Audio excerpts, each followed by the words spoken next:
So welcome everybody to the session. So today we are going to start, and this is the topics to be covered under this course. And the first topic, the name of the topic, and overview of principles of finance. This is the first chapter of our textbook. আমাদের যে বইটি রয়েছে বইয়ের first চ্যাপ্টারটি আজকে আমরা শুরু করব। So the topics in this chapter, first is definition, then basic principles of finance, function of finance, sector of finance, responsibility of financial manager, financial management issue of the new millennium, forms of business organizations, financial goal of the corporations, then profit maximization and wealth maximization, and last of all the agency problems. এই টপিকগুলি আমাদের first চ্যাপ্টারে রয়েছে, বইয়ের first chapter. তো এটা আমরা এই বই থেকে করবো ইনশাআল্লাহ। তো গত ক্লাসে আমরা যেহেতু পরিচিত হলাম এবং ফাইন্যান্সের একটু আইডিয়া দেওয়ার চেষ্টা করেছিলাম, আজকে আমরা তারই ধারাবাহিকতায় ফার্স্ট আমরা শুরু করব সেখান থেকেই, দ্যাট হোয়াট ডাজ ফাইন্যান্স মিন। তো অলরেডি যেটি বলেছি সেটি হলো finance is the management of money. That means it is the art and science of managing money. So if we want to manage our money, and managing money means how to collect, how to invest, and how to manage day-to-day activities, all of these things, all of these activities. So সবগুলি আমরা কিভাবে skilfully manage করতে পারি, efficiently manage করতে পারি, সেই বিষয়টি হলো আমাদের ফাইন্যান্সের ডিসকাশন। তাহলে আমরা যদি ডিফাইন করতে চাই তাহলে আমাদেরকে বলতে হবে, শর্ট ডেফিনেশন হিসেবে বলবো finance is the art and science of managing money. Finance is the art and science of managing money. মানে ফাইন্যান্স হলো আমাদের মানি ম্যানেজমেন্টের আর্ট এবং সায়েন্স দুইটাই। আর যদি আমরা একটু এলাবোরেটলি বলি তাহলে বলতে হবে finance is the process, finance is the process of raising fund, investing fund, and managing day-to-day activities of the business firm. আমরা তিনটি বিষয় হাইলাইট করেছি এখানে কি কি। Finance is the process of raising fund. Raising fund means how to collect the fund, and then investing fund, that means utilization or uses of those funds, and thirdly how to manage the day-to-day activities of the business firm. So business firm have to manage the day-to-day activities, the regular activities of the business operations and short-term activities with related to current assets and current liabilities. So এগুলি হলো আমাদের short-term activities. এই সবগুলি ফাংশনকে manage করাটাই হলো আমাদের finance. মানে এটি হলো একটি প্রসেস, যে প্রসেসের মাধ্যমে আমরা ফান্ড কালেকশন, ফান্ড ইউটিলাইজেশন এবং managing the day to day activities of the business, এই সবগুলিকে আমরা ম্যানেজ করার বিষয়গুলি জানবো, শিখবো। So that is the finance. You got the point? সবার কাছে পরিষ্কার? তাহলে ফাইন্যান্সের মূল ফোকাস পয়েন্ট কি? এক কথায় মূল ফোকাস পয়েন্ট হলো মানি ম্যানেজমেন্ট। মানি ম্যানেজমেন্ট, তাহলে মানি ম্যানেজ করতে হলে আমাদের মানি থাকতে হবে। তার মানে এক কথায় স্যার একটু বলতে গেলে স্যার আপনার কথায় মানে এই যে ফাইন্যান্স মিন এটা transfer by one hand to another hand, one organization from another organization. Organization individual, organization and individual জি যেমন হয় দুইটাই সেম এগুলো আর কি। Organization and individual from one party to another.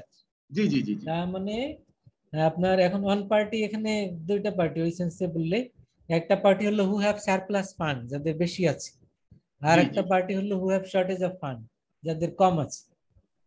যাদের সারপ্লাস আছে তাদের থেকে যাদের কম আছে বা শর্ট আছে তাদের মধ্যে ফান্ড ফ্লো, এই মেকানিজম, এই অ্যাক্টিভিটিস, এগুলি managing, that is the finance. Okay, thank you. ফাইন্যান্সের এই প্রসেসটাই হলো, এই মানি ম্যানেজমেন্ট প্রসেসটাই হলো মূলত আমাদের ফাইন্যান্স। তাহলে আমরা এক কথায় ফাইন্যান্স বলতে এটাই বুঝলাম। সেকেন্ডলি আমরা দেখবো যে এই মানি ম্যানেজমেন্ট করবো যেহেতু, it is the art and science, দুইটা বিষয়ই বলেছি আমরা। দুইটা বিষয় যেহেতু বলেছি, এখানে কিছু নিয়ম কানুন থাকতে হবে, কারণ আমরা হয়তো ফাইন্যান্স পড়াশোনা না করেও মানি ম্যানেজ করি। তো সেক্ষেত্রে যে পড়াশোনা করেনি সেও তো মানি ম্যানেজ করতে পারে। তাহলে আমরা ফাইন্যান্স পড়াশোনা করে মানি ম্যানেজ করতে গেলে আমাদের সাথে ওদের তফাৎ কি হবে? সেই তফাৎ হলো যে they don't know the principles, but they are practically doing the activities. And after knowing, we will have the theoretical base. We will know the principles, we will know the regulations, সবকিছু আমরা জানবো। At the same time, practically we can do it. তার মানে আমরা এটা জেনে তারপরে করব। অনেকে না জেনেও করে, তারাও করতে পারে, বাট জেনে করলে কি হবে, তখন কাজটা আরো ইফেক্টিভ হবে। অনেক টেকনিশিয়ানদেরকে দেখি যারা কখনো টেকনোলজি নিয়ে পড়াশোনা করেনি, কিন্তু তারা এই যে মোবাইল, এই ল্যাপটপ, তারপরে বিভিন্ন টেকনিক্যাল বিষয়গুলি তারা এগুলি ইয়া করতে পারে, রিপেয়ার করতে পারে, কিন্তু তারা হয়তো ইঞ্জিনিয়ারিং করেনি। এখন কিভাবে পারে? এটা হয়তো দেখে দেখে শিখেছে, ওইভাবে পারে। কিন্তু যে ইঞ্জিনিয়ারিং করেছে সেও তো পারে, তাহলে তার সাথে তার তফাৎ কি? তফাৎটা হলো এখানে যে সে থিওরিও জানে এবং সে প্র্যাকটিসও জানে। He is more skill. তেমনি ভাবে after completing the course will have the theoretical knowledge, and already you may have some practical experiences, সেটি থাকতেই পারে যেহেতু আপনারা সবাই জবে আছেন। তো থিওরিটিক্যাল নলেজ হলে তখন কি হবে, দুইটার মধ্যে একটি কোঅর্ডিনেশন হবে, তখন আপনার কাজ আরো বেশি ইফেক্টিভ হবে, আরো এফিশিয়েন্ট হবে। You got the point? তো এই জন্য আমরা এখন যে বিষয়টি আলাপ করব সেটি হলো principles of finance. What are the principles? নিয়ম কানুনগুলি কি, কোন কোন প্রিন্সিপালের উপরে বেস করে ফাইন্যান্স বিষয়টি আমরা জানবো।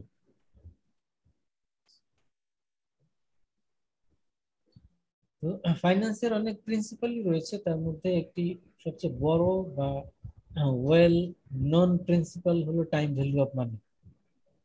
অনেক প্রিন্সিপালই রয়েছে, আমরা কয়েকটি প্রিন্সিপাল নিয়ে আলাপ করব।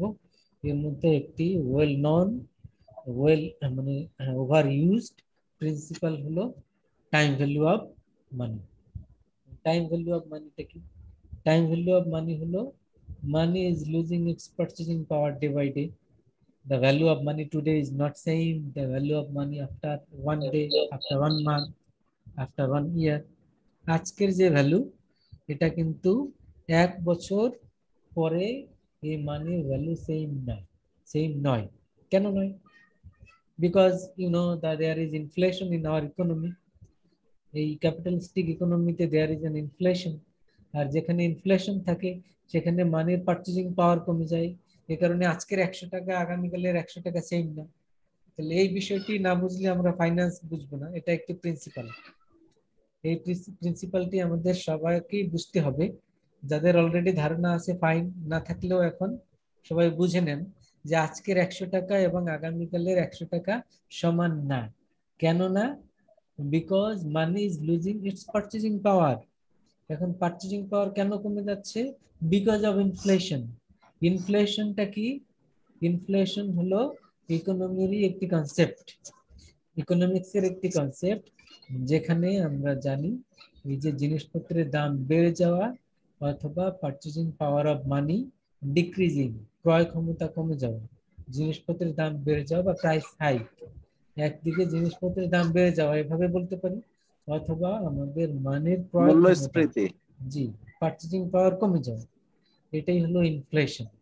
আর এই ইনফ্লেশনের কারণে আজকে 100 টাকা দিয়ে আপনি যা কিনতে পারবেন, 1 বছর পরে ওই সেম প্রোডাক্ট সেম সার্ভিস কিনতে গেলে হয়তো আপনার তখন 110 টাকা লাগতে পারে। কেন লাগছে? Because of inflation. এখন ইনফ্লেশন এটা বিকজ অফ ক্যাপিটালিস্টিক ইকোনমি। আমাদের বর্তমান যে ইকোনমিক সিস্টেম, বর্তমান যে মুদ্রা ব্যবস্থা, এই ব্যবস্থা inflation is the part and parcel, এর মধ্যে ইন্ট্রিনজিক, এর সাথে অ্যাটাচড ইনফ্লেশন থাকবেই এখানে, এই মুদ্রা ব্যবস্থা এবং এই ইকোনমিতে। এই ইকোনমি বলতে আমরা বর্তমান যে existing economic system of our country and all over the world, সেই ক্যাপিটালিস্টিক ইকোনমিক সিস্টেম অনুযায়ী যেহেতু রাষ্ট্র পরিচালিত হয়, এখানে এই ইকোনমিক্স এর মধ্যে ইনফ্লেশন এটা থাকবে, এটা বাদ দেওয়ার কোনো সুযোগ নেই। আর যেহেতু ইনফ্লেশন রয়েছে এই কারণে টাকার ভ্যালু দিন দিন কমছে। আজকের 100 টাকা 1 বছর পরে 100 টাকা সমান না, ইভেন একদিন পরেও সমান থাকে না। এই কনসেপ্টটি হলো টাইম ভ্যালু অফ মানি। এটি ফাইন্যান্সের একটি প্রিন্সিপাল এবং এটি বড় প্রিন্সিপাল। এর উপরে বেস করে অন্যান্য সকল কিছু ডিপেন্ড করে। এটি এজন্য আমাদের বুঝতে হবে যে what does time value of money মিন।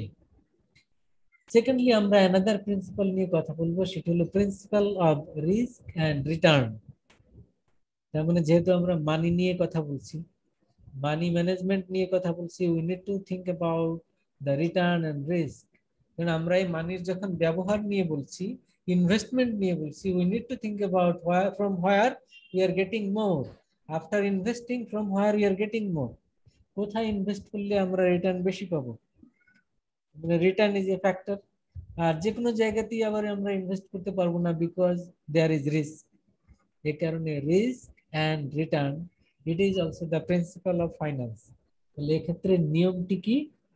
রিস্কের ক্ষেত্রে আমরা দেখব যে if we think about risk in case of investment, we need to avoid those sources of investment where there is more risk. যেখানে রিস্ক বেশি আমরা সেখানে ইনভেস্টমেন্ট অ্যাভয়েড করব, যেখানে রিস্ক কম সেখানে ইনভেস্ট করব। আর রিটার্নের ক্ষেত্রে প্রিন্সিপাল কি? where there is more return there we will go for investment, যেখানে less return we will try to avoid it. মানে যেখানে আমরা রিটার্ন বেশি দেখব সেখানে ইনভেস্ট করব, এটি হলো রিটার্নের ক্ষেত্রে প্রিন্সিপাল। আর রিস্কের ক্ষেত্রে প্রিন্সিপাল কি? যেখানে রিস্ক কম সেখানে আমরা ইনভেস্ট করব। এখন যদি তাহলে আপনি চিন্তা করেন এই প্রিন্সিপালের ব্যবহারটা কি। আপনার সামনে দুইটা অপশন আছে, ইউ ক্যান ইনভেস্ট 10 লাখ টাকা in share market, you can invest 10 lakh taka in bank, either fixed deposit or any other project, any other scheme. আচ্ছা এখন কি করবেন? 10 লক্ষ টাকা শেয়ার মার্কেটে ইনভেস্ট করতে পারেন। another alternative 10 লক্ষ টাকা আপনি ব্যাংকে কোন স্কিমে রেখে দিতে পারেন। কি করবেন? তাহলে এই প্রিন্সিপাল অনুযায়ী যদি আমরা দেখি যে কোনটি থেকে আমরা রিটার্ন বেশি পাবো, তাহলে যেখানে রিটার্ন বেশি আমরা সেটি করব। আচ্ছা ধরে নিলাম শেয়ার মার্কেটে রিটার্ন বেশি, তাহলে শেয়ার মার্কেটে তো ইনভেস্ট করার কথা। এবার আপনি আসেন রিস্ক, শুধু রিটার্ন দেখলেই হবে না, রিস্ক কোথায় বেশি? রিস্ক যদি আমরা দেখি share market is more risky, কারণ আজকে শেয়ার মার্কেট হয়তো আপস কালকে ডাউন। তাহলে এখানে 10 লক্ষ টাকা ইনভেস্ট করলে এটি 6 মাস পরে 15 লক্ষ 20 লক্ষ হতে পারে, আবার এটি কমে গিয়ে 8 লক্ষ 5 লক্ষ হতে পারে। তার মানে it is more volatile, it is more risky. তাহলে রিস্কের পয়েন্ট অফ ভিউ থেকে it is better to invest in bank scheme rather than share market. তাহলে আমরা কি করব? প্রিন্সিপাল অনুযায়ী আমরা যেখানে রিস্ক কম সেখানে ইনভেস্ট করব। তাহলে কোথায় যাব? ব্যাংকে যাব, because it is less risky. এখন যে রিস্ক নেওয়া যে পছন্দ করে, ইনভেস্টরদের মধ্যে আবার বিভিন্ন ক্যাটাগরির রয়েছে। কেউ কেউ হলো রিস্ক নিতে পছন্দ করে, কেউ কেউ রিস্ক থেকে বাঁচতে চায়, অ্যাভয়েড করতে চায়, আর কেউ কেউ আছে যে অল্প কিছু নিব বেশি নিব না। এরকম বিভিন্ন টাইপসের ইনভেস্টর রয়েছে, ক্যারেক্টারিস্টিক্স। তাহলে কেউ হয়তো যারা রিস্ক টেকিং, রিস্ক টেকার, রিস্ক লাভার, রিস্ক নিতে যারা পছন্দ করেন তারা হয়তো বেশি লাভের আশা শেয়ার মার্কেটে যাবেন। আর যে রিস্ক একেবারেই নিতে চায় না, যে এত রিস্কের কথা শুনলেও তো টেনশন লাগে, যারা এরকম আছে তারা তো শেয়ার মার্কেটের নামও নিবে না। তারা কি করবে? যে ব্যাংকে যাই, রিস্ক ফ্রি, আমি রিটার্ন একটু কম পাই, নো প্রবলেম, আমি এই হয়তো 6% নিয়েই সন্তুষ্ট, আমার বেশি দরকার নাই, বাট আমি রিস্ক নিতে রাজি না। যারা এরকম রিস্ক নিতে চায় না, রিস্ক অ্যাভয়েডার যারা, তারা কিন্তু ব্যাংকেই যাবে, রিটার্ন যদিও কম।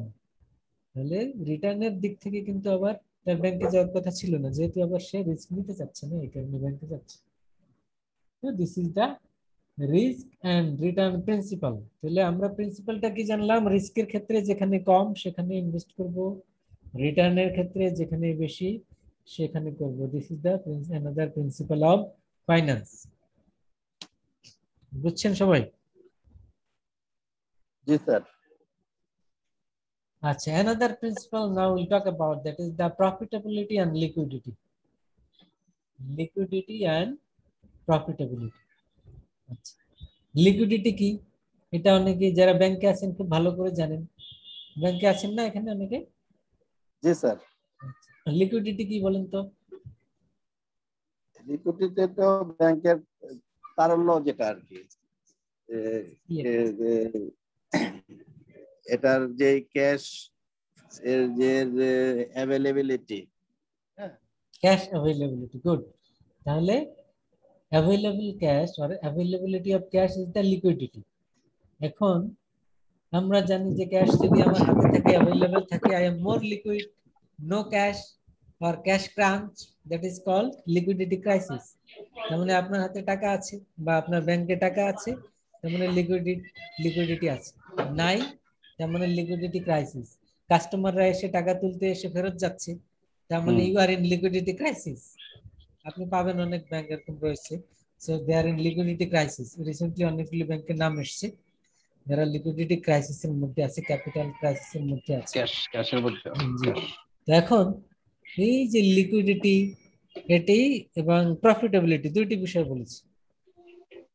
প্রফিটেবিলিটি কি? আপনি জানেন ইনভেস্ট করলে প্রফিট হয়, আবার ইনভেস্ট যদি আমরা সব টাকা করে ফেলি তাহলে তো হাতে টাকা থাকে না। তাহলে হাতে টাকা থাকা হলো লিকুইডিটি, আর ইনভেস্ট করলে আবার সেখান থেকে আমরা প্রফিট পাবো না, that is link with profitability. Liquidity and profitability, মানে দুইটার সাথে লিংক আছে। ইফ ইউ ইনভেস্ট মোর, যদি সব টাকা ইনভেস্ট করে ফেলেন প্রফিট বাড়বে, কিন্তু হাতে টাকা থাকলো না, মানে you are in liquidity crisis. আবার অন্যদিকে চিন্তা করেন যে বেশি টাকা হাতে রাখলাম, তার মানে উই হ্যাভ লিকুইডিটি এনাফ, কিন্তু ইনভেস্ট করতে পারলাম কম, কারণ এদিকে টাকা হাতে রেখে দিয়েছি, তখন প্রফিট কমে যাবে, তাহলে প্রফিটেবিলিটি আবার কমে গেল। তো এই প্রিন্সিপালে তাহলে আমরা কি জানবো? This is another principle of finance, যে liquidity and profitability. So diversification of investment. জি, Diversification of investment. না না, আমরা এখন কথা বলছি প্রফিটেবিলিটি এন্ড লিকুইডিটি। জি ঠিক আছে। মানে আমরা যদি ইনভেস্ট করি তাহলে তো হাতে টাকা থাকলো না, কিন্তু প্রফিটেবিলিটি বাড়লো, লিকুইডিটি কম। আবার হাতে যদি টাকা রেখে দেয়, মানে লিকুইড মানি বেশি রাখি, তখন আবার ইনভেস্টমেন্ট কমে যাবে। মানে দুইটার মধ্যে আমাদের একটা ম্যাচিং করে চলতে হবে। সেটি কিভাবে চলবেন? It depends upon your policy, your institution, your requirement. Bank একরকমের চিন্তা করবে, সে দেখবে আমার ওভারঅল বিগত এক মাসে প্রতিদিনের রেকর্ড নিয়ে দেখবে, প্রতিদিন কাস্টমাররা কত করে মানে ক্যাশ তুলছে, সে অনুযায়ী তার একটা অ্যাভারেজ অ্যামাউন্ট সে ডিটারমাইন করবে যে এই পরিমাণ ক্যাশ আমার থাকলেই I can support the customers আর ক্লায়েন্ট। আচ্ছা, তাহলে এই পরিমাণ সে লিকুইড মানি হাতে রাখবে, বাকিটা সে কি করবে? ইনভেস্ট করে দিবে, ইনভেস্ট করবে। তার মানে এভাবে সে লিকুইডিটি এন্ড প্রফিটেবিলিটি ম্যানেজ করবে। আবার যেটি ব্যাংক না, অন্য একটা ফার্ম, তার কিন্তু এত বেশি হাতে ক্যাশের দরকার নাই। সে কি করবে? সে just day to day activities, কি কি খরচ আছে, বিভিন্ন বিল পেমেন্ট করতে হয় এই মাসে, electricity bill, utility bill, employee salary, different other cost, এগুলি সে যতটুকু দরকার ততটুকু রেখে বাকিটা কিন্তু সে ইনভেস্ট করে দিতে পারে, এর বেশি তার লিকুইড মানি দরকার নাই।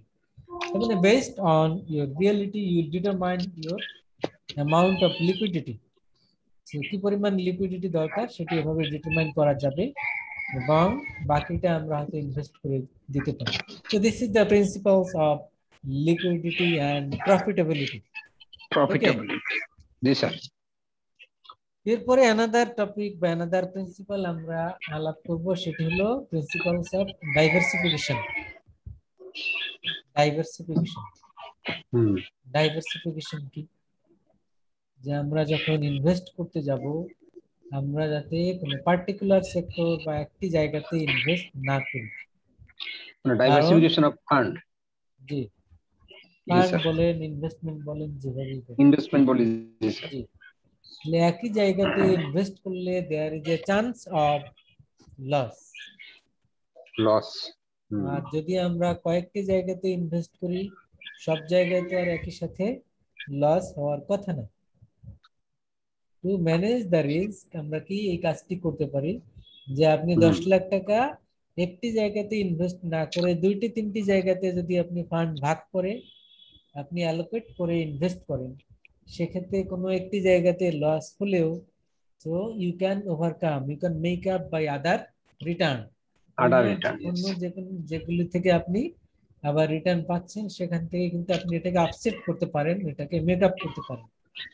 এই প্রিন্সিপাল কি বলে? Principal of diversification. মানে একটি জায়গাতে ইনভেস্ট না করে আমরা কি করব?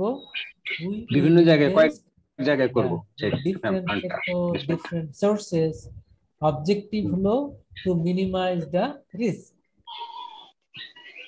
ওকে, জি স্যার। এন্ড ফাইনালি আরেকটি প্রিন্সিপাল বলবো, সেটি হলো প্রিন্সিপাল অফ ক্যাশ ফ্লো। ফাইন্যান্সে ক্যাশ ফ্লো, ফাইন্যান্সে ক্যাশ ফ্লো একটি ইম্পর্টেন্ট ইস্যু, ইম্পর্টেন্ট প্রিন্সিপাল। কারণ কি? আমাদের ক্যাশ ফ্লো নিয়ে ভাবতে হয়। কেন ভাববো? কারণ হাতে যদি ক্যাশ না থাকে আমরা চলতে পারবো না। অনেক সময় আমরা ইনকাম করি, রেভিনিউ জেনারেট করি, কিন্তু সেই রেভিনিউ খাতা কলমে থাকে, আমাদের হাতে থাকে না। কিভাবে? আপনি আজকে সার্ভিস দিলেন, আজকে 5 লাখ টাকার সার্ভিস দিলেন এবং কাস্টমার আপনাকে পেমেন্ট করবে 6 মাস পরে। আপনি কিন্তু এটাকে রেভিনিউ হিসেবে, এটাকে আপনার আর্নিং হিসেবে আজকেই রেকর্ড করলেন, মানে লিপিবদ্ধ করলেন, কিন্তু ক্যাশ তো আপনার হাতে নাই, কিন্তু খাতায় কিন্তু আপনার আর্নিং হয়ে গেছে। এই কারণে we need to think about the cash flow. Cash flow either inflow or outflow. যদি আমার আসে ক্যাশ, মানে if we earn, that is cash inflow. If we make payment, that is the cash outflow. মানে cash flow indicate cash inflow আর outflow, এবং inflow আউটফ্লোর মধ্যে আমাদের একটি ম্যাচ করতে হয় যে কি পরিমাণ ইনফ্লো হচ্ছে, কি পরিমাণ আউটফ্লো হচ্ছে, এই দুইটার মধ্যে একটা ম্যাচ করতে হয়। আউটফ্লো যদি বেশি হয় সেক্ষেত্রে আমরা মানে এটা ইনফ্লো কম হলে এটাকে কিভাবে ম্যানেজ করব? এর জন্য দুইটার মধ্যে একটা ব্যালেন্স, একটা অফসেট, এটা আমাদের করতে হয় বলেই এই প্রিন্সিপালটিও গুরুত্বপূর্ণ। তো cash flow indicate cash inflow or outflow, and we need to manage the cash flow, and this is also an important principle because without managing cash flow we cannot manage our business activities smoothly. Okay, sir এই cash ফ্লোটা এই যেগুলি আমরা earning হয় ওখান থেকে তো cash ফ্লোটা incoming এবং outgoing হবে। খরচ করলে আউটফ্লো আর আর্ন করলে ইনফ্লো। এখন আপনি যেগুলি আর্ন করলেন আজকেই তো কাগজ মানে অ্যাকাউন্টিং এ তো পোস্টিং দিয়েছেন, মানে রেকর্ড করেছেন যে আমি সেল করেছি 10 লাখ টাকা, এটা বাকিতে সেল করেছেন, কিন্তু আপনি তো সেলসে লিখেছেন সেল করেছি 10 লাখ টাকা আমার আর্নিং, সে তো কাস্টমার দিবে আপনাকে 5 মাস পরে। তখন তাহলে ক্যাশ ফ্লো জেনারেট হচ্ছে কিন্তু 5 মাস পরে, কিন্তু আর্নিং হলো কিন্তু আজকে। You got the point? আচ্ছা, এটা স্যার এটার অ্যাডভান্টেজ এবং ডিসঅ্যাডভান্টেজটা কি? অ্যাডভান্টেজ এবং ডিসঅ্যাডভান্টেজ হলো আপনি যখন ইনকাম স্টেটমেন্ট তৈরি করবেন, মানে আপনার কোম্পানির আয় ব্যয়ের হিসাব যখন করবেন, তখন আপনি দেখবেন টোটাল আয় কত, হাতে ক্যাশ আছে কিনা এটা দেখবেন না, আপনি দেখবেন টোটাল আয় কত, মানে আমি কত সেল করলাম সেখান থেকে আমার আয় হচ্ছে, আর খরচ কত। খরচ বলতে যে সব জায়গাতে আমার ব্যয় আছে, যেসব জায়গাতে ব্যয় আছে টাকা হয়তো আমি 2 মাস পরে পেমেন্ট করব, কিন্তু আমি কিন্তু ব্যয় হিসেবেই সেটা কাউন্ট করি। তাহলে আপনি আয় ব্যয়ের হিসাব যখন করছেন তখন কিন্তু আপনি ক্যাশ ফ্লো কাউন্ট করেননি। তাহলে আয় ব্যয়ের হিসাবে আপনার নেট ইনকাম হয়তো দেখা গেল আপনার সব আয় ব্যয় খরচগুলি বাদ দিয়ে 5 লাখ টাকা, কিন্তু 5 লাখ টাকা তো আপনার হাতে নাই, তাহলে গরমিল হয়ে গেল না। নেট ইনকাম আপনি ইনকাম স্টেটমেন্টে শো করলো 5 লাখ, কিন্তু 5 লাখ এখন আপনার হাতে নাই। 5 লাখ হবে এক সময়, 2 মাস পরে হবে, 3 মাস পরে হবে, যখন ওই আয় ব্যয়গুলি মানে ক্যাশ ইনফ্লো আউটফ্লো গুলি হয়ে যাবে, তখন তখন হাতে আবার 5 লাখ চলে আসবে। কিন্তু এই মুহূর্তে আপনি ডিসেম্বরের 31 তারিখ আপনি তো এখন ক্যাশ মানে সব ইনকাম ক্লোজ করে দিচ্ছেন, তখন তো আপনার এই বছরের মধ্যে যে ট্রানজাকশন গুলি হয়েছে এই টাইমের মধ্যে সেগুলি আপনি ক্লোজ করে দিয়েছেন, তাহলে এই কারণে এখানে আপনার একটা ইনকাম শো করবে। আবার ক্যাশ ফ্লো স্টেটমেন্টটা আলাদা করছি আমরা কেন?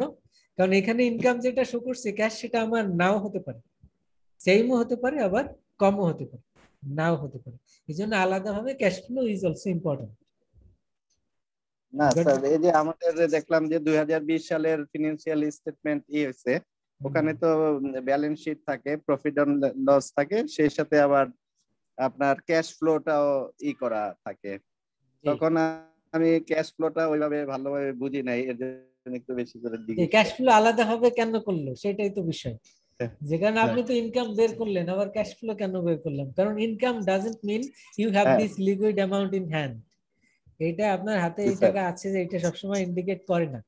এই কারণে ক্যাশ ফ্লো দিয়ে আমরা বুঝি যে আসলে আমার হাতে ক্যাশ ইনফ্লো কত আর আউটফ্লো কত, এখন কত আছে হাতে।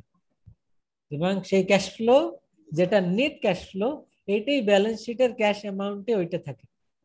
ব্যালেন্স শিটে একটা ক্যাশ অ্যাসেটের মধ্যে একটা আইটেম থাকবে, দেখবেন যে ক্যাশ।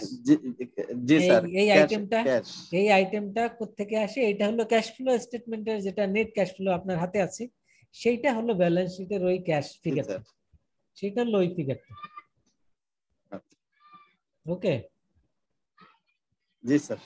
তো আমরা এই যে কয়টি প্রিন্সিপাল পড়লাম, এগুলির আমরা আরো ডিটেইল ব্যবহার অন্যান্য চ্যাপ্টারে আরো জানবো ডিটেইলসে। এখন জাস্ট প্রিন্সিপাল গুলি জানলাম যে this is the basic principles of finance. কয়টা প্রিন্সিপাল পড়লাম আমরা বলেন তো?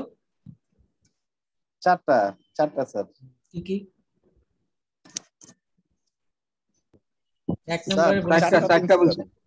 এক নম্বরে বলেছি principles of time value of money. জি, তারপরে রিটার্ন এন্ড রিস্ক, তারপরে লিকুইডিটি এন্ড প্রফিটেবিলিটি, তারপরে ডাইভার্সিফিকেশন অফ ইনভেস্টমেন্ট। জি, তাহলে কয়টা হলো? ক্যাশ ফ্লো টোটাল কয়টা হলো? পাঁচটা হয়েছে স্যার। আচ্ছা, তাহলে আমরা এক নাম্বারটা আমি শুনি না, এটা কি হবে? এক নাম্বারটা টাইম ভ্যালু অফ মানি। পাঁচটা স্যার, পাঁচটা। এক নম্বরে বলেছি টাইম ভ্যালু অফ মানি। হ্যাঁ, time value of money. And পাঁচটা প্রিন্সিপাল ক্লিয়ার? জিজ্ঞেস করলে বলতে পারবেন তো? জি স্যার, আমরা মিড টার্মের যখন অনলাইন নিতে হবে ভাইবা, এগুলো কিন্তু জিজ্ঞেস করবে যে হোয়াট ডু তখন মিন এগুলো বাই টাইম জিজ্ঞেস ভ্যালু করবে। অফ মানি, এগুলো এরকম জিজ্ঞেস করবে। জি sir. What do mean by diversification principle, তখন কিন্তু আপনাকে বুঝিয়ে বলতে হবে। জি জি স্যার। ওকে, এটা তো বই নাই আপনার, কি আমরা ওই আপনার যেটা এটা কি স্যার এই পাঁচটাই কি স্যার বেসিক প্রিন্সিপাল স্যার? না, জি জি, বেসিক প্রিন্সিপাল। আপনার সামনে বই আছে? জি স্যার। আচ্ছা, এইজন্য বলে দিলাম, এটা সরাসরি বইয়ে পয়েন্ট আকারে এইভাবে নাই, আছে বিচ্ছিন্ন ভাবে, এইজন্য আপনি পয়েন্ট আকারে লিখে রাখতে পারেন। লিখে রাখছি অবশ্য। অন্যগুলি টপিক হিসেবে সরাসরি পাবেন, এটা বিচ্ছিন্ন ভাবে আছে, এইভাবে পয়েন্ট হিসেবে এক জায়গায় নাই। আচ্ছা, তো আমরা প্রিন্সিপাল জানলাম, যদি না বুঝেন প্রশ্ন থাকে বলেন। এক্সকিউজ মি স্যার, নাসির বলছিলাম স্যার। শিওর স্যার, যদি পড়ার সময় লেকচার দেওয়ার সময় স্যার আমাদের ওই পেজটা যদি একটু আমাদের এই যে পিসিতে দিতেন তাহলে ভালো হতো আর কি, ডেস্কটপে থাকলে। ওটা তো পিডিএফ থাকতে হবে, বইয়ের পিডিএফটা তো নেই না? পিডিএফ নেই সেটা না, আপনার সামনে বই থাকলে ভালো হতো।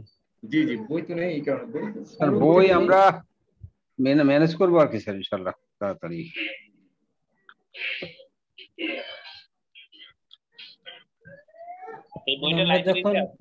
আমরা যখন ক্যালকুলেশনে যাব, কিছু ম্যাথমেটিক্যাল ক্যালকুলেট করব, তখন হলো আপনার সামনে বই থাকলে সুবিধা হবে। বই আমরা কিনে ফেলবো স্যার। আচ্ছা স্যার, এখান থেকে কেউ কিনছেন কিনা কোনো ভাই? কোন লাইব্রেরি থেকে? একজন বললো বই আছে। তাহলে বইয়ের প্রাইসটা কত নিছে ভাই? আমি আমার কাছে এখন যেটা আছে সেটা লাইব্রেরি থেকে নিছি, আর ওই যে আমরা নীলক্ষেত থেকে অন্যান্য বইগুলো কালেক্ট করছি 200 টাকা। এটা মিল আছে কিনা? স্যার যে বই থেকে পড়াচ্ছে এটার মিল আছে না?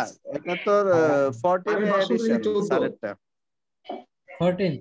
হ্যাঁ 14 ভার্সনে দিছে স্যার। ওটা কত ভার্সনে পাইছেন? ওটা 14 ভার্সন, 14 এডিশন।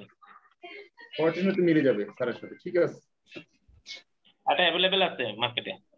হ্যাঁ 14টাই তো লেটেস্ট, এটাই তো অ্যাভেলেবল।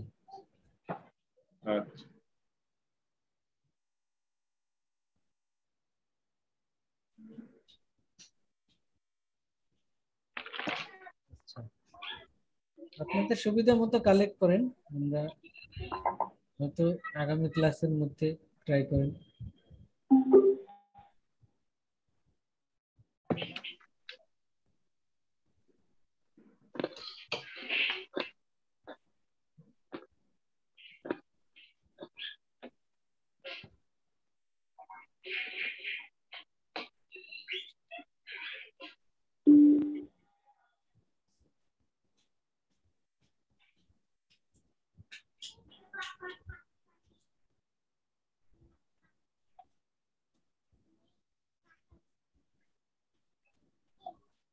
দেখতে পাচ্ছেন?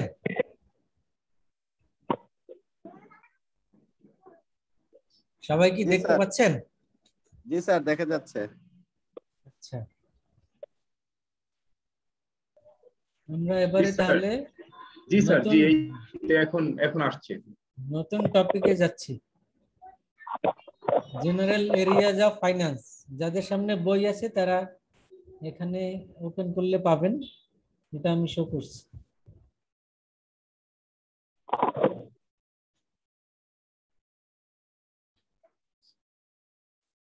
তো ফাইন্যান্সের এরিয়া অনেকগুলি এরিয়া রয়েছে, মানে এই বিষয়টি আমাদের জানা উচিত। অলরেডি যারা জবে আছেন বা আর কোন কোন সেক্টরে ফাইন্যান্সের ইমপ্লিকেশন বা জব অ্যাভেলেবল রয়েছে, সেটি মূলত এরিয়া অফ ফাইন্যান্স বা স্কোপ। কোন কোন এরিয়াতে ফাইন্যান্সের ব্যবহার বা ফাইন্যান্সের জব, ফাইন্যান্সিয়াল অ্যাক্টিভিটিস রয়েছে। এক নাম্বার হলো financial market and institutions. Financial market and institution এটি একটি বিশাল, মানে একটি ব্যাপক অর্থে financial market. there are different types of financial market. Institution বলতে banking, non banking, all other financial institution includes। এখন এই ইনস্টিটিউশন বলতে আমরা এখানে সব ধরনের ইনস্টিটিউশন, এবং ফাইন্যান্সিয়াল মার্কেট বলতে সকল ফাইন্যান্সিয়াল মার্কেট। এই সব জায়গাতে আমাদের ফাইন্যান্সের ইমপ্লিকেশন বা অ্যাক্টিভিটিস রয়েছে। ফাইন্যান্সিয়াল মার্কেটের দিয়ে একটা এক্সাম্পল দিই, মানি মার্কেট, ক্যাপিটাল মার্কেট, তারপরে আমাদের শেয়ার মার্কেট, এটাও ক্যাপিটাল মার্কেটই। তারপরে প্রাইমারি মার্কেট, সেকেন্ডারি মার্কেট, এরকম যত মার্কেট রয়েছে সব জায়গাতেই আপনার জব অপরচুনিটিও আছে এবং ফাইন্যান্সিয়াল অ্যাক্টিভিটিস রয়েছে। আর ইনস্টিটিউশন, যত ফাইন্যান্সিয়াল ইনস্টিটিউশন রয়েছে, ফাইন্যান্সিয়াল ইনস্টিটিউশনকে যদি আমরা দুই ভাগে ভাগ করি, একটা হলো ব্যাংকিং, একটা হলো নন ব্যাংকিং ফাইন্যান্সিয়াল ইনস্টিটিউশনস। তো ব্যাংকিং এর হিসাব করলে তো 60+, আর non banking financial institution there are many. তারপরে এর বাইরেও অন্যান্য ইনস্টিটিউশন যেগুলি, তার মানে ম্যানুফ্যাকচারিং বলি, কেমিক্যালস, ফার্মাসিউটিক্যালস, ট্রেডিং ফার্ম, সব জায়গাতেই আমরা এই ফাইন্যান্সের ফাংশন রয়েছে। তার মানে ফাইন্যান্সিয়াল অ্যাক্টিভিটিস ছাড়া কোনো বিজনেস বা কোনো ফার্ম, কোনো প্রতিষ্ঠান, ইনস্টিটিউশন কিছু চলতে পারে না। মানে এটার ব্যবহার বা এটার ইমপ্লিকেশন সকল জায়গাতে রয়েছে। তো এটা একটা এরিয়া বা স্কোপ যেটা আমরা জানলাম, financial market and institution. Then will talk about the investment. Investment এটিও একটি বড় এরিয়া। মানে ইনভেস্টমেন্ট ইনক্লুড, মানুষ ইনভেস্ট কোথায় করে, ইনভেস্ট যদি রিয়েল ইকোনমি হয় এটা হলো একটি দিক। আর ফাইন্যান্সিয়াল মার্কেট হলে সবাই তো শেয়ার মার্কেটে ইনভেস্ট করে বা capital market. Share market and capital market investment, investment বলতে এটাকেই ব্যাপক অর্থে বোঝায়। এন্ড সেকেন্ডলি, রিয়েল ইকোনমিতে আমরা রিয়েল এস্টেট সেক্টরে ইনভেস্ট করি। রিয়েল রিয়েল রিয়েল এস্টেট বলতে ল্যান্ড ডেভেলপমেন্ট, সেসব জায়গাতে আমরা ইনভেস্ট করি। সেকেন্ডলি, আপনি যদি কোনো কোম্পানিতে ইনভেস্ট করেন, আপনি যদি অন্য কোনো সেক্টরে ইনভেস্ট করেন, এগুলি হলো রিয়েল এস্টেট। আর ফাইন্যান্সিয়াল মার্কেটে ইনভেস্টমেন্ট মানে আপনি যদি শেয়ার মার্কেটে ইনভেস্ট করেন, তার মানে ইনভেস্টমেন্ট এটি একটি ব্যাপক অর্থে। এবং সকল সেক্টরই বা সকল জায়গাতেই এই ফাইন্যান্সের কনসেপ্ট বা ফাইন্যান্সের ব্যবহার রয়েছে। আপনি যদি শেয়ার মার্কেটে ইনভেস্ট করেন, ফাইন্যান্স সম্পর্কে জানতে হবে। আপনি যদি রিয়েল ইকোনমিতে ইনভেস্ট করেন, ফাইন্যান্স সম্পর্কে জানতে হবে। এই জন্য ইনভেস্টমেন্ট সেক্টরটাও এটি একটু ব্যাপক অর্থে বা এসব জায়গাতে ফাইন্যান্সের ব্যবহার রয়েছে। দেন ফাইন্যান্সিয়াল সার্ভিসেস, আমরা যে সার্ভিস সেক্টরটাকে দেখি, সার্ভিস সেক্টর এটাও তো ব্যাপক অর্থে, কারণ ব্যাংক এটাও একটা সার্ভিস, রেস্টুরেন্ট এটাও একটা সার্ভিস, ট্যুরিজম সার্ভিস, তার মানে এরকমের সার্ভিস যত সেক্টর রয়েছে, টেলিকম, এরকমের যত সার্ভিস সেক্টর রয়েছে সব জায়গাতেই ফাইন্যান্সের ব্যবহার রয়েছে। এজন্য ফাইন্যান্সিয়াল সার্ভিসেস, সার্ভিস সেক্টরেও ফাইন্যান্সের ব্যবহার অনেক বেশি। এসব জায়গাতেও জব অপরচুনিটি, এসব জায়গাতেও ফাইন্যান্সের অ্যাক্টিভিটিস রয়েছে। And managerial finance বা বিজনেস ফাইন্যান্স বলতে in every business, every sector, যে কোনো জায়গাতেই বিজনেস ফাইন্যান্স রয়েছে। বিজনেস ফাইন্যান্স বলতে আমরা, আপনি যে কোনো বিজনেসই করেন, আপনি ছোট করেন, বড় বিজনেস করেন, ছোট বিজনেস করেন, এক্সপোর্ট করেন, ইম্পোর্ট করেন, ট্রেডিং বিজনেস করেন, এক মালিকানা করেন, যাই করেন, সব জায়গাতেই আপনার এই বিজনেস ফাইন্যান্স বা ম্যানেজারিয়াল ফাইন্যান্স এই বিষয়টি রয়েছে।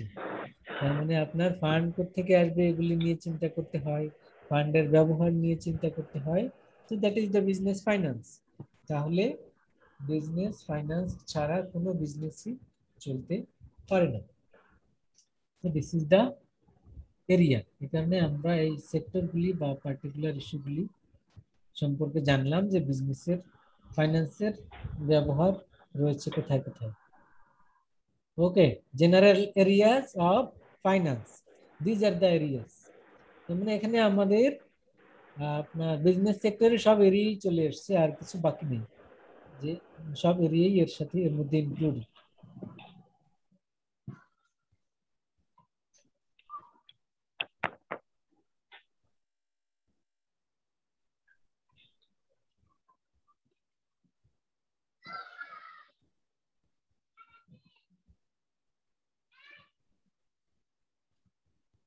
আচ্ছা, ফাইন্যান্সের সাথে মার্কেটিং ম্যানেজমেন্ট এগুলির রিলেশন কি? Importance of finance in non finance area. কেউ হয়তো চিন্তা করছেন যে আমি তো মার্কেটিং এ মেজর করব, আমার ফাইন্যান্স জানা দরকার কি? কেউ হয়তো মনে করতে পারেন এইচআরএম এ পড়বো বা ম্যানেজমেন্টে পড়বো, আমার ফাইন্যান্স জানার দরকার কি? মানে এই বিষয়টি এখানে আমরা ক্লারিফাই করব যে ইম্পর্টেন্সটা কি ইন নন ফাইন্যান্স এরিয়াস। তো আপনি মার্কেটিং এ যান, আপনি ম্যানেজমেন্টে যান, যেই সেক্টরেই যান, আপনার ফাইন্যান্স সম্পর্কে at least you need to have the fundamental আর প্রিলিমিনারি আর প্রাইমারি আইডিয়াস, এটা থাকতেই হবে। কারণ আপনি হয়তো একজন মার্কেটিং ম্যানেজার, আপনাকে চিন্তা করতে হচ্ছে প্রমোশন, অ্যাডভার্টাইজমেন্ট, প্রোডাক্ট ডেভেলপমেন্ট, অনেক বিষয় নিয়ে আপনাকে চিন্তা করতে হচ্ছে। তো এগুলি চিন্তা করার জন্য আপনাকে ফাইন্যান্স বিষয়টিও জানতে হবে, কারণ প্রোডাক্ট ডেভেলপ করেন, আপনি অ্যাডভার্টাইজ করেন আর প্রমোশন করেন, যাই করেন, টাকা দরকার আছে না সেখানে, ফাইন্যান্স দরকার আছে না সেখানে। সো আপনার ওই প্ল্যানিং করার জন্য আপনাকে you need to know what will be the sources of fund, সেটা আপনাকে জানতে হবে। সেই প্ল্যানটাও আপনি না করলেও সেই সম্পর্কে আইডিয়া থাকতে হবে। না হলে তো আপনি এমন মার্কেটিং প্ল্যান করবেন যেটা ওই কোম্পানির ফাইন্যান্স করাই ডিফিকাল্ট হয়ে যাবে। তার মানে if you want to be a effective marketing manager, you need to have the financial knowledge, financing knowledge, knowledge of finance. কেন থাকতে হবে? Then your marketing planning will be more effective. আর সেটি না থাকলে তো আপনি মার্কেটিং প্ল্যান করলেন, আপনি ফাইন্যান্স জানলেন না, তাহলে এটার সাথে এটা কি হবে না, ইফেক্টিভ হবে না, মানে এটা অ্যাচিভেবল প্ল্যান হবে না। যে প্ল্যান হয়তো ভালো, কিন্তু আপনার ফার্মকে সেটা অ্যাচিভ করতে পারতে হবে। তো তো এই কারণে এই সবগুলি নলেজই আমাদের থাকতে হবে। আপনি হয়তো এইচআরএম এ আছেন, এইচআর ফাংশন গুলি আপনি দেখভাল করেন, আপনি হয়তো employee training, development, employee recruitment, এই যাবতীয় বিষয়গুলি আপনি ডিল করেন। তো সেক্ষেত্রে আপনার হয়তো ফাইন্যান্সিয়াল নলেজ লাগবে।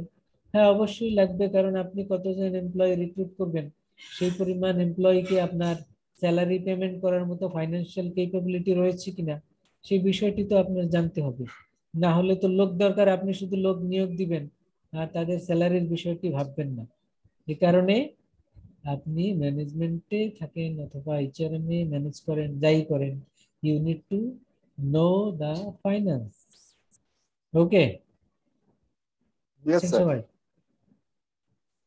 মার্কেটিং হোক, ম্যানেজমেন্ট হোক, অ্যাকাউন্টিং হোক, বা ইনফরমেশন সিস্টেম হোক, ইকোনমিক্স হোক, সবকিছুর সাথে ফাইন্যান্সের রিলেশন রয়েছে। আপনি যেই সেক্টরে কাজ করেন, যেই সেক্টরে জব করেন, আপনি যেখানেই মেজর করেন, আপনাকে সাথে ফাইন্যান্সিং এর বিষয়টি থাকতে হবে, কারণ without finance nothing can be thought of. কিছুই আমরা ভাবতে পারবো না, কিছুই চিন্তা করতে পারবো না যদি আমাদের ফাইন্যান্সিং না জানি বা ফাইন্যান্সিং না করি। কোনো অ্যাকশনই হবে না, কোনো আপনার মার্কেটিংও হবে না, ম্যানেজমেন্টও হবে না যদি ফাইন্যান্সিং না হয়। এই কারণে এটির নলেজ থাকাটা জরুরি।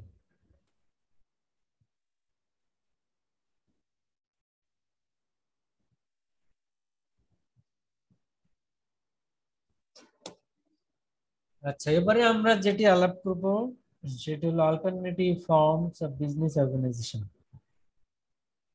Alternative forms of business. Sir importance কি ওই পাঁচটাই স্যার, ইকোনমিক্স পর্যন্ত? জি জি,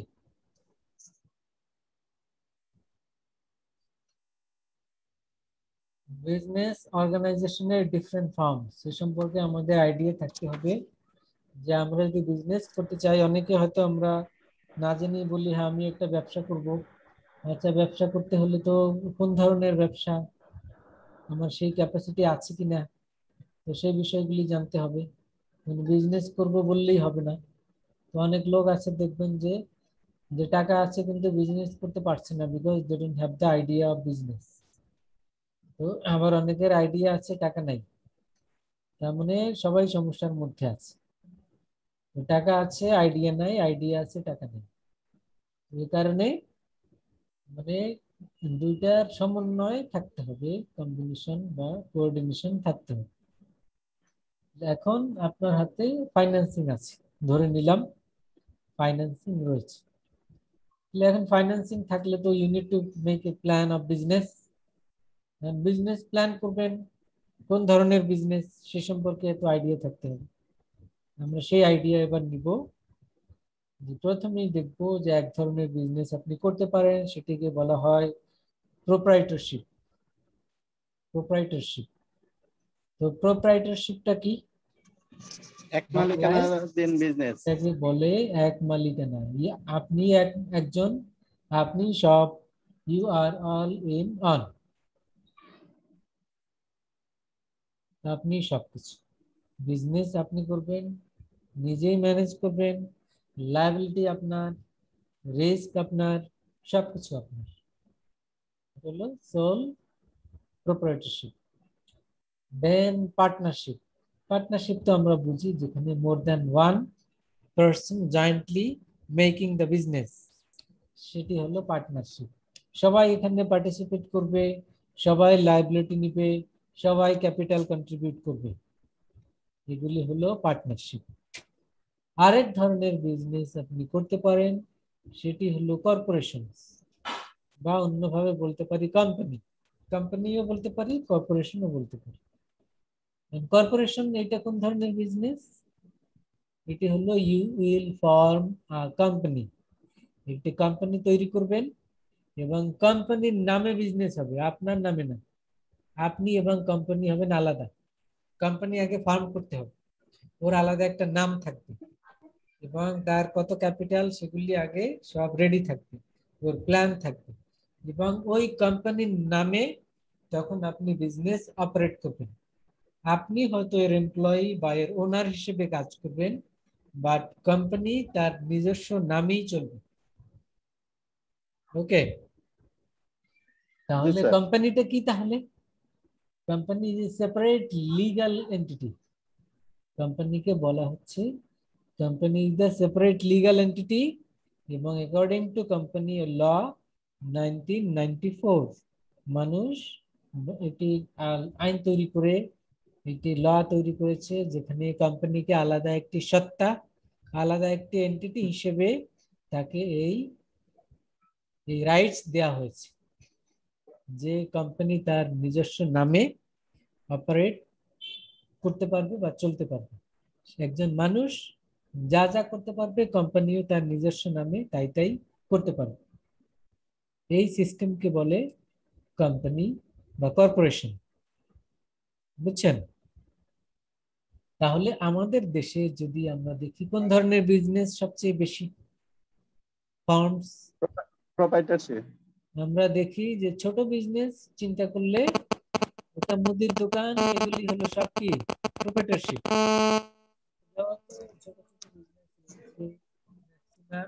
সবই হলো প্রোপ্রাইটারশিপ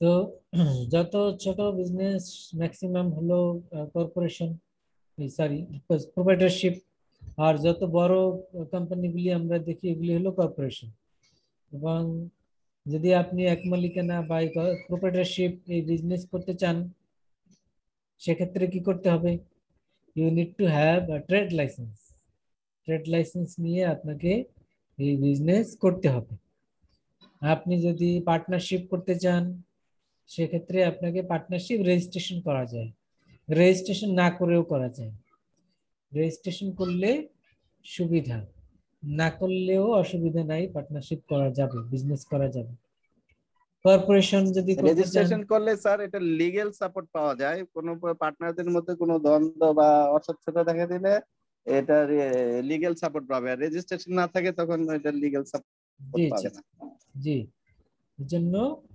রেজিস্ট্রেশন করাটাই ভালো কিন্তু রেজিস্ট্রেশন ছাড়াও বিজনেস করা যাবে জি স্যার আচ্ছা, ওটা করা যায় ওই নোটারি ডিড করে নেয় জি তারপরে আসি আমরা কর্পোরেশনস কর্পোরেশনস তো বললাম এটি করার জন্য আপনাকে একটি কোম্পানি ফর্ম করতে হবে এর একটি নাম লাগবে এই নামে কর্পোরেশন চালু করতে হবে এবং সেটি আপনাকে রেজিস্ট্রেশন নিতে হবে কোত্থেকে নেবেন joint stock Bangladesh company securities and exchange commission BSEC Bangladesh securities and exchange commission এখান থেকে রেজিস্ট্রেশন নিয়ে এই কর্পোরেশন এই বিজনেস করা যাবে এই হলো আমাদের preliminary idea about the alternative forms of business organization তো আমরা এখানে তিনটি অর্গানাইজেশন সম্পর্কে জানলাম তিনটি ফর্মস সম্পর্কে জানলাম এবং এগুলি করার জন্য কি কি রিকোয়ারমেন্ট সেগুলি জানলাম তো এতটুকু আমাদের আইডিয়া অন্তত থাকতে হবে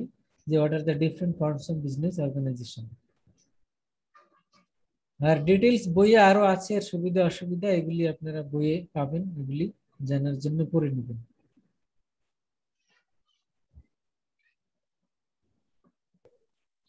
স্যার আপনার যে যে রেকর্ডিং ভিডিওটা কি আমরা পাবো সেটা করতেছেন জি এটাই রেকর্ড করা থাকবে দরকার হলে আমরা আপলোড দিয়ে দিব পরে দেখে নেব কারণ স্যার তো অসুস্থতার কারণে আপনার কোনো নোটস করিনি আজকে তো পরে দেখে নিন তাহলে এটা কি কোথায় কোথায় কি ছাড়বেন কিনা জি আমি তাহলে দরকার হলে ওই যে আবার গ্রুপে লিংক দিয়ে দিব ইউটিউবে থাকবে হ্যাঁ গ্রুপে এটা লিংক দিয়ে দিব হ্যাঁ লিংক দিয়ে দিলে আমাদের ভালো হয় যেমন এই যে অসুস্থতার কারণে আমাদের স্যার স্যার ফাউন্ডেশন কোর্সটা ন্যাচারালি দিয়ে দেয় মামুন স্যারও দিয়ে দিত প্রিন্সিপাল অফ অ্যাকাউন্টিং যেটা স্যার আপনিও দিয়ে দিন স্যার কাইন্ডলি ওকে সমস্যা নেই রেকর্ডিং আছে তো দিয়ে দিব ইনশাআল্লাহ okay sir thank you sir আচ্ছা এর পরের টপিকে আসি আমরা এটাই লাস্ট টপিক আজকের সেটা হলো what goals should business pursue অন্য নামে যদি বলি what is the goal of business অথবা অবজেক্টিভ অফ বিজনেস বিজনেসের গোল কি হবে তো বিজনেসের গোল এটা এক কথায় যদি আমরা বলি যে আমরা বিজনেস কেন করি, মানুষ বিজনেস কেন করে, বলেন বিজনেস আমরা কেন করি? প্রফিট আর্ন করার জন্য। প্রফিট আর্ন করার জন্য।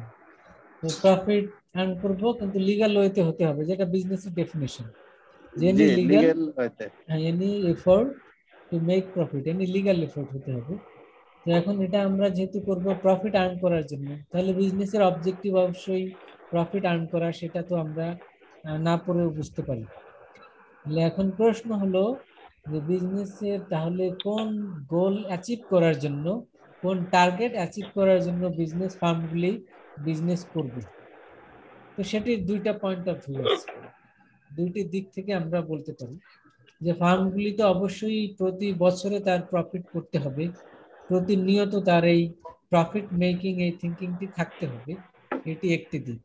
আর একটি হলো লং রানে, in the long run over the years business firm সে কোন জায়গাতে যেতে চায়, তার মানে তার প্রোগ্রেস, তার গ্রোথ, এটা কোন পর্যায়ে সে যেতে চাচ্ছে। বিজনেসের ওনার হিসেবে আপনি যেহেতু ওনার অফ দ্য ফার্ম, আপনি হয়তো চিন্তা করবেন যে আমার ফার্মের ওয়েলথ এখন যে অবস্থায় আছে, এখন ইনভেস্টমেন্ট যে পর্যায়ে আছে, 1 বছর 2 বছর পর এটা যাতে বেড়ে আরো বেশি হয়। আপনি 10 লাখ টাকা দিয়ে ইনভেস্টমেন্ট শুরু করেছেন, আপনার 2 বছর পরে অবশ্যই ইউ উইল এক্সপেক্ট যে আপনার এই ইনভেস্টমেন্ট 10 লাখ টাকা থেকে 20 লাখ টাকা হবে, আরো বেশি হবে, এরকমের আপনার হয়তো এক্সপেকটেশন থাকবে। এটা হলো আপনার টার্গেট। এই টার্গেটটা কি? এই টার্গেটটাই হলো ওয়েলথ ম্যাক্সিমাইজেশন। তার মানে আপনি চাচ্ছেন আপনার টোটাল ইনভেস্টমেন্ট বেড়ে আরো বেশি হোক, এটা হলো ওয়েলথ ম্যাক্সিমাইজেশন। আর আপনি যদি বিজনেস মানে এই ওয়েলথ ম্যাক্সিমাইজ করতে গিয়ে, যেহেতু বিজনেস রেগুলার অ্যাক্টিভিটিস করতে হচ্ছে, তার মানে প্রতি মাসে প্রতি বছরে প্রফিট আপনাকে করতে হচ্ছে। প্রফিট যদি না হয় তাহলে তার গ্রোথ হবে না, আর ওয়েলথ ম্যাক্সিমাইজ হবে না। এই জন্য আপনাকে দুই অ্যাঙ্গেল থেকে চিন্তা করতে হবে। In the short run we need to think about profit, in the long run we need to think about the wealth maximization. বুঝছেন বিষয়টি? শর্ট রানে আমরা কি চিন্তা করব? প্রফিট। শর্ট রান বলতে প্রতি মাসে কত টাকা প্রফিট করলাম, প্রতি বছর কত টাকা প্রফিট করলাম, এই প্ল্যানিং করা, এই চিন্তা করা, এটা হলো শর্ট টার্ম। শর্ট টার্ম বলতে আমরা ম্যাক্সিমাম 1 ইয়ার বুঝে থাকি, এটি মাথায় রাখবেন যে শর্ট টার্ম বলতে আমরা ম্যাক্সিমাম 1 ইয়ার প্ল্যানিং। তাহলে এর মধ্যে আমরা প্রফিট কিভাবে করব শর্ট টার্মে, সেই প্ল্যানিং গুলি আমরা করি। আর ইন দ্য লং রান মানে 1 বছরের বেশি যখন আমরা চিন্তা করি, 2 বছর 5 বছর, তখন আমাকে ভাবতে হয় যে আমার ইনভেস্টমেন্ট এখন কত আছে, এটি 2 বছর পর 5 বছর পরে এটি বাড়বে কিনা। তার মানে that is the wealth maximisation. তার মানে share holders wealth maximisation is the long run goal or ultimate goal of the business firm, and in the short term goal that is the profit maximization. এটা বুঝছেন কিনা সবাই? কি বুঝছেন? জি sir. Short টার্মটা হচ্ছে profit earn করা, আর long টার্মটা হচ্ছে ultimate goal of the company. মানে আপনি বিজনেস করবেন, এক কথায় তো আমরা বুঝি বিজনেস করব প্রফিটের জন্য, জি, কিন্তু এই প্রফিট অবজেক্টিভটা হলো শর্ট টার্ম গোল। শর্ট টার্ম মানে কি? মানে প্রতি মাসে হিসাব করব, প্রতি বছরে হিসাব করব, প্রতি বছরই তো আমরা ক্লোজ করি হিসাব। ক্লোজ কেন করি? কেন ক্লোজ করি? কারণ প্রফিট কি হলো নাকি লস হলো এই হিসাব নিকাশ করার জন্য। তার মানে শর্ট টার্ম গোল হলো প্রফিট ম্যাক্সিমাইজেশন। প্রফিট ম্যাক্সিমাইজেশন, জি, এটা শর্ট টার্ম গোল। আর লং টার্ম গোল কি? Ultimate goal. আলটিমেট গোল যেটা, বা লং টার্ম গোল হলো ওয়েলথ ম্যাক্সিমাইজেশন। এখন ওয়েলথ ম্যাক্সিমাইজেশন হচ্ছে কি না হচ্ছে সেটা কিভাবে বুঝবে? সেটি সহজ কথায় বললে, ছোট বিজনেসের ক্ষেত্রে তো আপনি সহজেই বুঝবেন যে আপনি বিজনেস শুরু করেছিলেন 1 লাখ টাকা দিয়ে, 2 বছর পরে আপনার এখন এই বিজনেসের ভ্যালু এখন 1 লাখ টাকা থেকে 5 লাখ টাকা হয়ে গেছে, তার মানে এটা আপনার ওয়েলথ বেড়েছে, এটা আমরা এভাবে বুঝতে পারি। কিন্তু if we think about the corporation, ওটা তো এক মালিকানা, আমরা ওভাবে বুঝতে পারি। 1 লাখ টাকার বিজনেস এখন আপনার 5 লাখ টাকা, এক মালিকানার ক্ষেত্রে, সোল প্রোপ্রাইটরশিপের ক্ষেত্রে এভাবে আমরা বুঝি। কিন্তু কর্পোরেশনের ক্ষেত্রে আপনার ওয়েলথ ম্যাক্সিমাইজেশন হচ্ছে কিনা সেটি আমরা কিভাবে বুঝবো? আচ্ছা, সেটি বোঝার একটা উপায় হলো যে আপনি যে বিজনেস, যে কর্পোরেশন বিজনেস শুরু করলেন, এই কোম্পানির শুরুতে ইনভেস্টমেন্ট কত, তার মানে আপনার কত টাকার শেয়ার রয়েছে, শেয়ারের ভ্যালু কত, আপনার শেয়ার মার্কেটে শেয়ারের ভ্যালু কত। আমরা ধরলাম মার্কেটে total share outstanding in the market হলো 1000 শেয়ার মার্কেটে আছে। এক একটি শেয়ারের মার্কেট ভ্যালু কত, মার্কেটে ট্রেড হচ্ছে বা বিক্রি হচ্ছে কত টাকায়, ধরলাম 100 টাকায়। তাহলে 100 টাকায় বিক্রি হচ্ছে আর শেয়ার মার্কেটে শেয়ার আছে 1000, তাহলে আপনার ফার্মের আজকের ভ্যালু কত, 1000 ইন্টু 100, তাহলে কত হলো, 1 লাখ, তাই তো? জি জি স্যার। তাহলে আজকে কর্পোরেশনের ভ্যালু হলো 1 লাখ। আচ্ছা, তাহলে 1 বছর পরে ভ্যালু, যেহেতু আমরা চাচ্ছি ভ্যালু বাড়ুক, তাহলে ভ্যালু বাড়ার জন্য কি করতে হবে, শেয়ার প্রাইস বাড়তে হবে। তার মানে 1 বছর পরে দেখা গেল শেয়ার মার্কেটে এই 100 টাকার শেয়ার 150 টাকায় সেল হচ্ছে, তাহলে আমার এখন ভ্যালু কত, কত, 1000 শেয়ার ইন্টু 150, মানে 1.5 লাখ। ওকে, জি তাহলে 1 লাখ টাকার শেয়ার এখন ভ্যালু বেড়ে কত হলো, 1.5 লাখ। 1.5 লাখ হলো, 50,000 টাকা বেড়েছে, তার মানে ওয়েলথ বাড়লো। এখন শেয়ার মার্কেটে শেয়ারের দাম বাড়বে কেন, এটা কি আমি বললেই বাড়বে? তার মানে আপনি যখন short term goal regular maintain করবেন, তার মানে কি রেগুলার কি করতে হবে, year to year profit, profit, year to year profit year to ensure year করতে হবে। প্রফিট হবে, রিটার্ন অন ইনভেস্টমেন্ট হবে, রিটার্ন অন অ্যাসেট হবে, ইপিএস হবে, এগুলি যখন আপনার রেগুলার বাড়তে থাকছে, ইয়ার টু ইয়ার বাড়ছে, তখন কিন্তু শেয়ার মার্কেটে আপনার কোম্পানির রেপুটেশন ভালো হচ্ছে। ইনক্রিজ আর হচ্ছে। এই রেপুটেশনের কারণে আপনার শেয়ার প্রাইস 100 টাকা থেকে 150 টাকা হচ্ছে, দিন দিন 200 টাকা হচ্ছে, বা আরো বাড়ছে।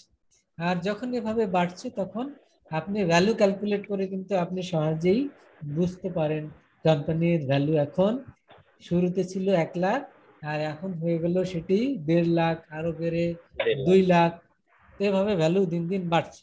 That is your ultimate goal as a share holder or as a owner, your expectation to maximize the value of the company, value কিসের ভ্যালু, শেয়ার ভ্যালু। তার মানে ওয়েলথ ম্যাক্সিমাইজেশন, শেয়ারের ভ্যালু বাড়লি, that is the maximization of wealth. বুঝছেন? তাহলে আমরা এখান থেকে এতটুকু ক্লিয়ার হলাম যে আমরা যদি শেয়ারের ভ্যালু বাড়ে তাহলে ওয়েলথ ম্যাক্সিমাইজ হবে। এখন শেয়ারের ভ্যালু কখন বাড়বে আপনি চাইলেই তো পারবে না, তার মানে শর্ট টার্ম গোল রেগুলারলি আপনার এখানে এনশিওর করতে হবে। If we can ensure the short term goal of the business, it will have impact on the share market, ultimately wealth maximization will ensure. Clear কিনা, না বুঝলে বলেন। জি স্যার, ক্লিয়ার স্যার। তাহলে investor কারা, আপনি শেয়ার মার্কেটে শেয়ার কিনেছেন, আপনি একজন ইনভেস্টর, আপনি কি চান, আপনি চান পারফরমেন্স ভালো হোক, শেয়ারের প্রাইস বাড়ুক, এটাই তো চান। শেয়ার কেন কিনেছেন, শেয়ারের প্রাইস বাড়ুক, এটাই তো আপনি চান। শেয়ারের প্রাইস প্রাইমারি তো তার আমরা এটাই চাই যে শেয়ারের ভ্যালু বাড়ুক। জি, আর যারা আজকে কিনলো কালকে বিক্রি করলো তারা হয়তো কোম্পানির বিষয়টি অত চিন্তা করবে না, সে চিন্তা করবে আজকে কিনবো আবার কালকে ছেড়ে দিব, এখান থেকে কিছু ক্যাপিটাল গেইন হবে, দ্যাটস এনাফ। কোম্পানির লাভ লোকসান কি হলো এটা আমার দেখার বিষয় না। এটা হলো কিছু লোক এভাবে শেয়ার ট্রেড করে, একটা হিসাব। আর যারা শেয়ার কিনে দীর্ঘদিন হোল্ড করে, প্রাইমারি শেয়ার কিনে, তাদের টার্গেট ওটাই থাকে যে কোম্পানির পারফরমেন্স ভালো হবে, কোম্পানি বেশি ডিভিডেন্ড দিবে, আর বেশি ডিভিডেন্ড দিলে মার্কেটে রেপুটেশন বাড়বে, তখন শেয়ার প্রাইস বেড়ে যাবে, তখন আপনার ইনভেস্টমেন্ট আজকে যা আছে এটি কয়েক গুণ হয়তো বেড়ে যাবে। ইনক্রিজ হবে। আর যখন এটি বাড়তে থাকবে, that is the ultimate goal, that is the wealth maximization of shareholder. Okay, Yes, sir. আমরা এই বিষয়টি এখান থেকে পরিষ্কার হলো আমাদের যে বিজনেস ফার্মের আলটিমেট গোল হলো ওয়েলথ ম্যাক্সিমাইজেশন, আর wealth maximization will be ensured when the company regularly in the short run ensure their profit maximization. কেউ যদি শুধু প্রফিট ম্যাক্সিমাইজেশন নিয়ে বসে থাকে, তখন আলটিমেটলি ওয়েলথ ম্যাক্সিমাইজেশন নাও হতে পারে। এই জন্য প্রফিট ম্যাক্সিমাইজেশনের সাথে সাথে তাকে ওয়েলথ ম্যাক্সিমাইজেশন চিন্তা করতে হবে।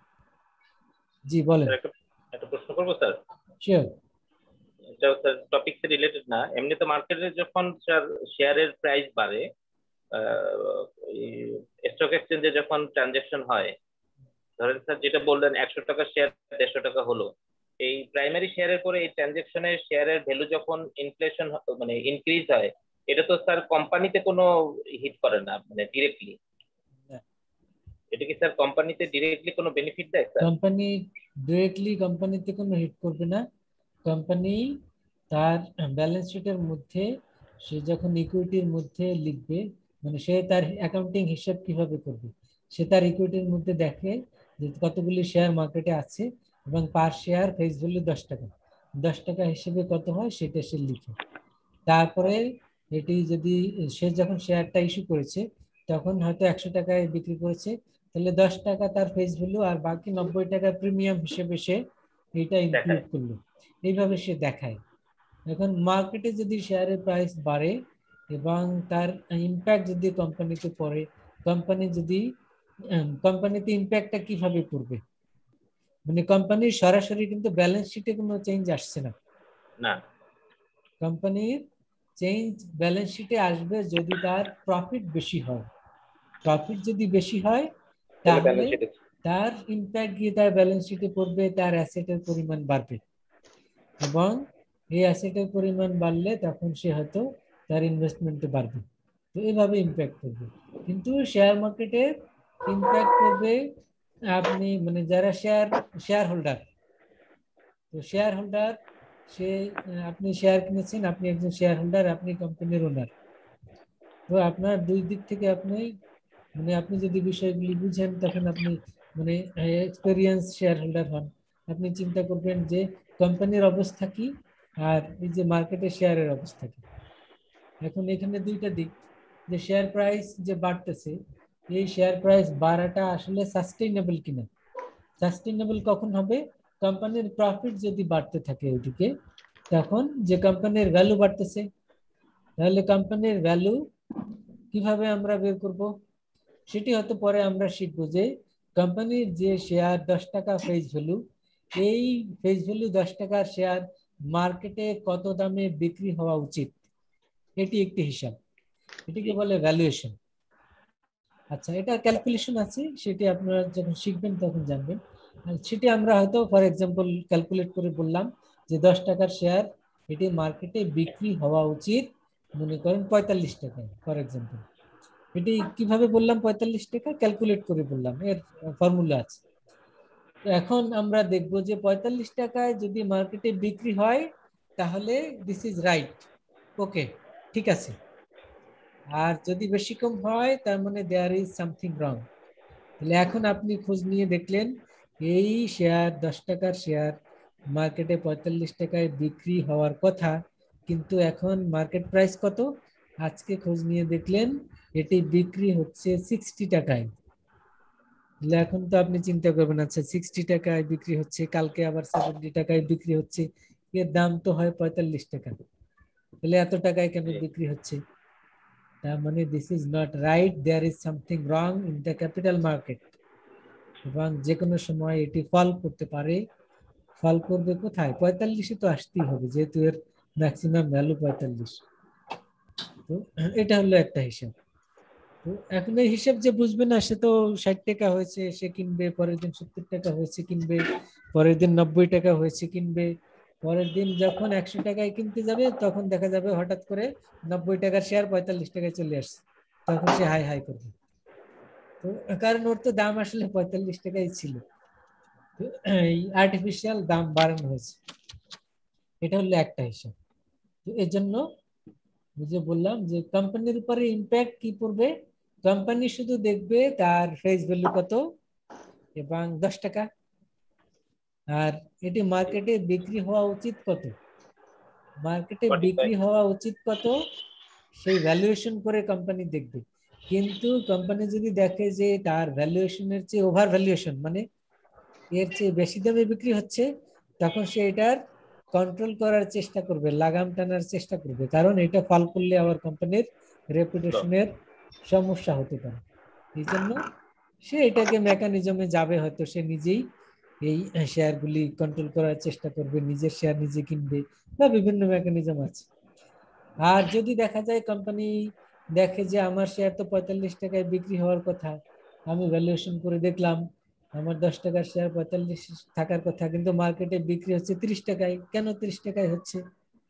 তখন সে এটাকে বুস্ট আপ করার জন্য সে হয়তো চিন্তা করবে যে এটা তো 45 হওয়ার কথা, 30 টাকা কেন, কোথায় সমস্যা আছে, সে হয়তো তার স্ট্র্যাটেজিক প্ল্যানিং, এই বিষয়গুলি তখন সে চিন্তা করবে।